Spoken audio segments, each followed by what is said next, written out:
sa akin Get ituwa na over para with me. maasikaso niya silang dalawa. Napaka-arte na anak. Isang taon eh. Oo. Matindi. Matindi na ang toyo nun, hindi ah. Pinag-ano nga ako, pinag-uwi ako ni Tim Merlin ng pancit, baka doon kasi maubos mamaya, hindi makatikim si Arthur. Eh, may dala ka na. Oo. Meron. Meron na. Tapos, sabi na yung dala.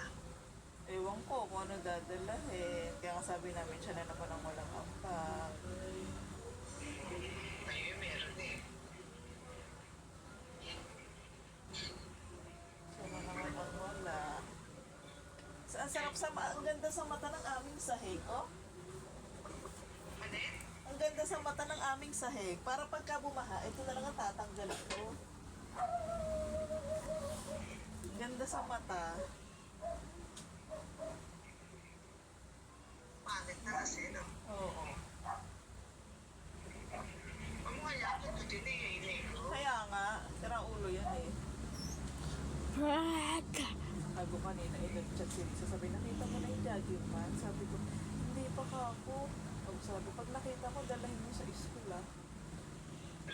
Lahat ay utos niya na. Diyos ko po.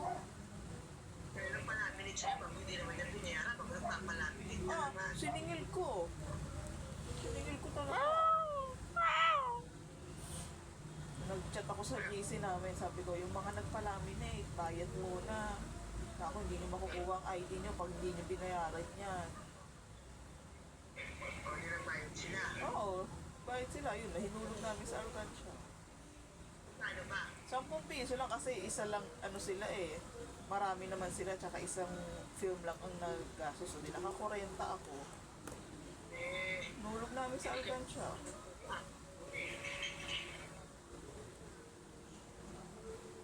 Hanap pinisip ko. Lahat eh, abala yan.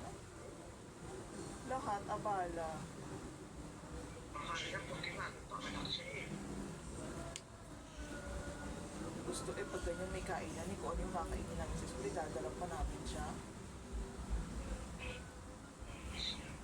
Sabi nga kanina, italan niyo ako, chicharon na, tsaka bangos. Sabi niya mami, babukon